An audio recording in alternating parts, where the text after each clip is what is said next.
Saya juga kasih judul untuk firman pagi ini, hidup berkemenangan. Daniel 6 ayat 1 sampai 5 sampai 6 saya bacakan buat kita semua. Lalu berkenanlah Darius mengangkat 120 wakil-wakil raja atas kerajaannya. Mereka akan ditempatkan di seluruh kerajaan, membawai mereka. Diangkat pula 3 pejabat tinggi, dan Daniel adalah salah satu dari ketiga orang itu. Kepada mereka lah para wakil-wakil raja harus memberi pertanggungjawaban jawab, supaya raja jangan dirugikan. Maka Daniel ini melebihi para pejabat tinggi dan para wakil raja itu karena ia mempunyai roh yang luar biasa. Dan raja bermaksud untuk menempatkannya atas seluruh kerajaannya. Kemudian para pejabat tinggi dan wakil raja itu mencari alasan dakwaan terhadap Daniel dalam hal pemerintahan. Tetapi mereka tidak mendapat alasan apapun atau sesuatu kesalahan, sebab ia setia dan tidak ada didapati sesuatu kelalaian atau sesuatu kesalahan padanya. Maka berkatalah orang-orang itu, kita tidak akan mendapat suatu alasan dakwaan terhadap Daniel ini, kecuali dalam hal ibadahnya kepada Allahnya. Ya, Bapak Ibu, saudaraku, kehidupan kita akan berhubungan dengan yang pertama, itu di ayat yang ketiga disampaikan, supaya raja jangan dirugikan. Dalam kehidupan kita, yang dinantikan Tuhan dan dilihat oleh sesama kita adalah menghasilkan buah. Nah, bahkan di kisah perumpamaan hamba yang baik dan setia disebutkan ketika dia menerima 1 talenta dan tidak mengembangkannya, dia dianggap hamba yang malas dan jahat. Nah, dalam kehidupan kita tentunya yang harus muncul adalah buah roh. Nah, dalam perusahaan, dalam tempat kita bekerja, yang diinginkan oleh pemimpin perusahaan adalah supaya perusahaan itu jangan dirugikan. Kemudian dalam studi jangan sampai tidak berprestasi karena berkaitan dengan biaya, berkaitan dengan waktu dan tenaga. Kemudian kehidupan kita akan berkaitan dengan di beberapa ayat yang dinyatakan bahwa para pejabat tinggi dan para wakil raja.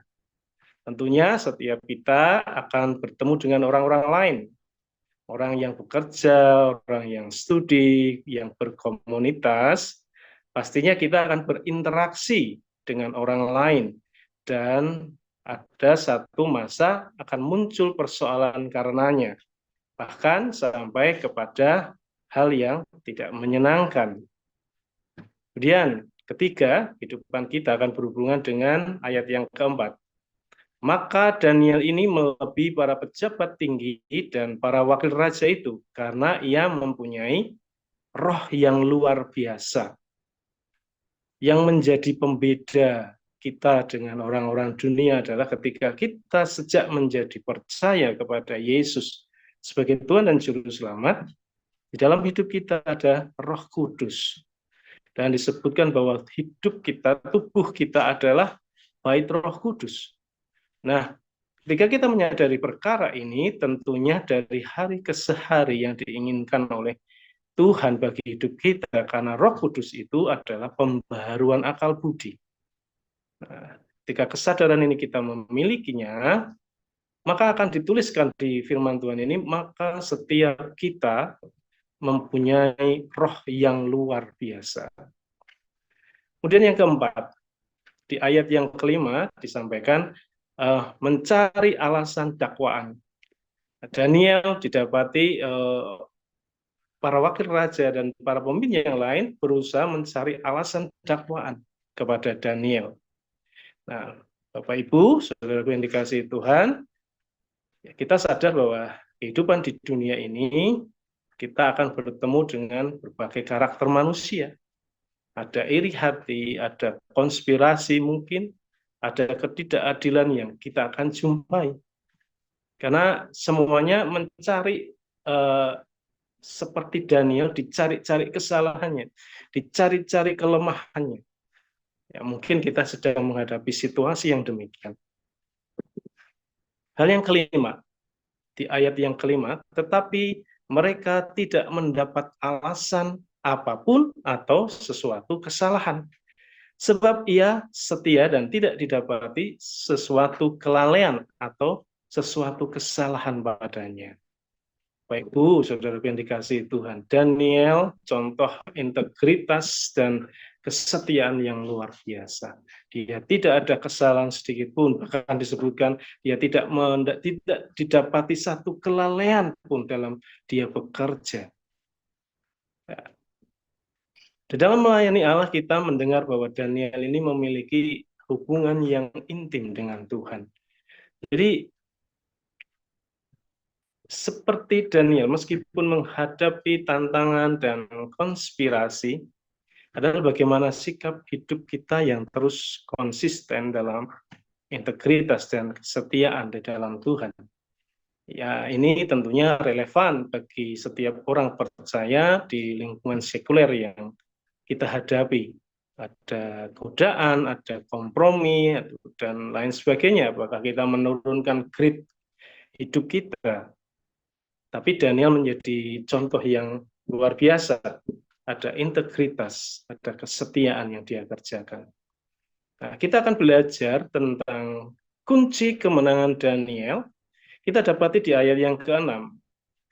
Kita tidak akan mendapat suatu alasan dakwaan terhadap Daniel ini, kecuali dalam hal ibadahnya kepada Allahnya. Ya. Daniel dijebak untuk masuk ke gua singa karena iri dari dan kompromi dari para wakil raja lainnya. Jadi Daniel tidak didapati satu kesalahan kelalaian, tetapi dia harus masuk dalam gua singa. Dan kita tahu semuanya, ketika seseorang masuk di gua singa itu, no way out, tidak ada jalan keluar. Setelah masuk, pintu ditutup, dicap stempel raja. Dan tidak ada seorang pun yang bisa buka pintu itu kecuali raja sendiri atau atas perintah raja. Daniel 6 ayat 10. Demi didengar Daniel bahwa surat perintah itu telah dibuat, pergilah ia ke rumahnya. Dalam kamar atasnya ada tingkap-tingkap yang terbuka ke arah Yerusalem. 3 kali sehari ia berlutut, berdoa, serta memuji Allahnya seperti yang biasa dilakukannya. Kata biasa tentu kita setuju Bapak Ibu Saudaraku bahwa biasa berkaitan dengan konsistensi, berkaitan dengan ketekunan yang dilakukan setiap hari, 3 kali sehari. Nah, Bapak Ibu Saudaraku, saya rindu kita belajar dari perkara ini bahwa kesetiaan dalam melayani Allah, yaitu berdoa, membaca firman, memuji menyembah Tuhan yang dilakukan secara pribadi, kalau pinjam istilah Bang Leo itu secret place gitu. Nah, satu tempat rahasia yang hanya bisa dikerjakan satu pribadi dengan pribadi yang kudus dan luar biasa, yang dilakukan di ruang rahasia. Dan waktu Bang Leo sampaikan kita harus memiliki secret place, lalu saya berpikir, oh iya, di dalam secret place kita akan mendapatkan secret atau rahasia yang Allah miliki. Akan disingkapkan segala sesuatu yang menjadi kerinduan hati Tuhan.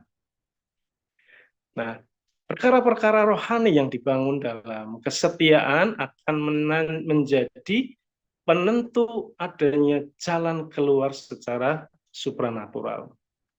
Ya, mungkin kisah Daniel bisa dianggap sesuatu yang tidak masuk akal. Bagaimana singa-singa itu tidak menerkam Daniel, bahkan sampai memakannya. Tetapi kita saksikan bahwa kisah Daniel membuktikan ada intervensi Allah yang luar biasa dalam hidupnya. Dan kita saksikan Daniel adalah orang yang berkemenangan dari kejadian ini. Nah, Bapak Ibu Saudaraku, izinkan ini saya simpulkan bahwa kisah Daniel 6 ayat 1 sampai 5 ini mengajarkan kita pentingnya integritas, kesetiaan, dan keteladanan dalam kehidupan saat berinteraksi dengan orang lain dan dalam melayani Allah. Daniel adalah contoh hamba Allah yang setia, yang meskipun menghadapi konspirasi yang sangat jahat, menghadapi iri hati dari orang-orang sekitarnya, tetapi kita dapatkan bahwa Daniel tetap teguh dalam imannya. Daniel teguh dalam melayani Allahnya. Dan melayani Allah secara pribadi menurut saya artinya adalah mempersilahkan Allah mengintervensi seluruh hidup kita untuk kita mengalami pesonanya yang ajaib setiap waktu. Jadi perkara rohani akan selalu berhubungan dengan alam jasmani yang sedang kita lakukan. Inilah yang menjadi pembeda ketika kita percaya menjadi Yesus, ada roh Tuhan yang begitu dahsyat dan ajaib, dan membangun relasi dengan Tuhan di ruang-ruang doa secara pribadi. Kita akan menyaksikan jalan keluar yang nampaknya mustahil, tapi Tuhan kerjakan dengan caranya yang ajaib. Amin. Mari kita berdoa.